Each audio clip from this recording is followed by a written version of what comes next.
Cam4.fr, le plus grand site de webcam live réservé aux adultes. 14h-16h, Brigitte Lahaie, Sud Radio. Toujours en compagnie de Christophe Médici, créateur de la haute qualité relationnelle et auteur de Merci mon amour, que vous retrouverez en librairie dès le 10 juin. Nathalie, bonjour. Oui, bonjour. Bonjour Brigitte, bonjour Christophe. Bonjour Nathalie. Merci d'être avec nous, Nathalie. Alors vous êtes en couple depuis 7 ans, mais vous ne vivez pas ensemble, hein? Oui, c'est ça. On ne vit pas ensemble, à sa demande à lui. Voilà, donc c'est pas du tout ce qui me convient. Mais voilà, moi j'ai toujours essayé d'être dans la bienveillance. Et au départ, ça fonctionnait plutôt bien. Il était bienveillant, attentionné, avec plein de gestes, de tendresse, de paroles. Mais bon, les années passent et en fait, ça diminue de sa part. Voilà, donc même si moi je demande et que je reste bienveillante et que voilà, il fait plein de services, comme d'autres témoignages ont pu le dire dans votre émission. Oui. Et je sais que ces services sont des signes d'amour pour lui. Voilà, donc je le remercie. Mais vous êtes en manque, hein, visiblement. Enfin, en tout cas, c'est ce que j'entends. Et vous pourriez définir exactement ce que vous aimeriez recevoir et que vous ne recevez pas? Des gestes, voilà. Il peut passer la journée, voilà, seulement un bisou, mais lui, ça lui suffit. Voilà. Vous manquez d'intimité, donc, de tendresse? De tendresse, surtout de tendresse. Surtout de tendresse, voilà. De tendresse, de bras, de passer à côté de quelqu'un et de lui signifier qu'il est important. Et puis après, bien sûr, verbalement, quoi. De dire, en fait, c'est devenu un bon compagnon. C'est ça. Mais c'est plus un amoureux. Est-ce que vous lui avez demandé?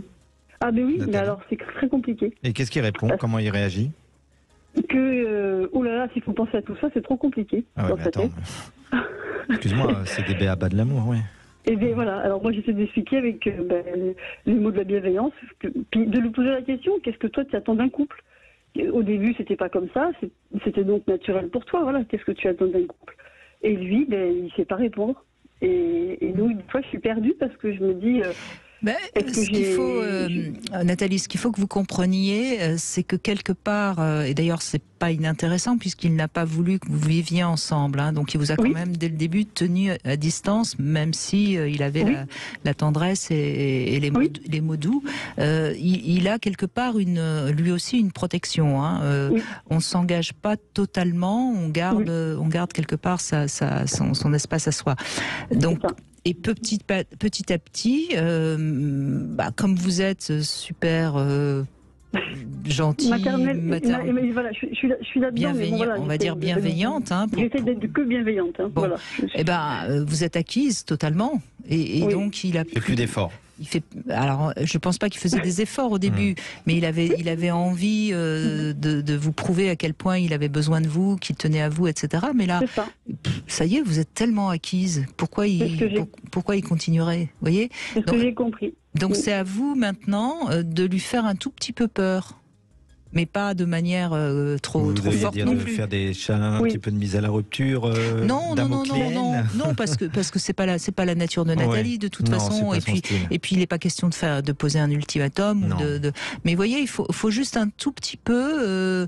Est-ce que vous êtes capable, par exemple, de lui dire, écoute, non, on se verra pas ce week-end parce que je vais partir avec une amie. J'ai un truc super de week-end de spa ou je ne sais quoi. De mieux que d'être avec toi. Non, mais ça m'est arrivé de le faire, mais avec mes enfants, et puis réellement, voilà, de partir, parce que j'avais besoin de partir avec un de mes enfants, ou de lui dire simplement, mais t'aimerais que, voilà. Alors quand c'est que des paroles, évidemment, mais il fait celui qui est... Mais c'est normal, c'est comme ça, t'es occupé avec tes enfants, tu fais autre chose. Et lui, il montre, et je pense qu'il y a une grosse carapace de, j'ai besoin de personne. Et je me suis débrouillée tout seul, c'est un fils unique, hein. Je me suis débrouillée tout seul, j'ai besoin de personne, et il croit que c'est pareil de l'autre côté. Il ne comprend pas ce que je demande, en fait. Je vois qu'il ne comprend pas ce que je demande. Non, mais vous avez raison. C'est bien déjà parce que vous arrivez à analyser et vous n'avez pas ce sentiment que c'est contre vous. C'est juste qu'il ne sait pas. Je le conçois que c'est contre vous. Mais moi, là où j'interpelle, c'est que je dis, ça n'empêche pas d'être en manque. Même si je sais que c'est pas contre moi, je sais qu'il m'aime. Parce que lui, il tombe de nuit quand je dis ça. Chaque fois, il me dit, mais je comprends pas. C'est compliqué.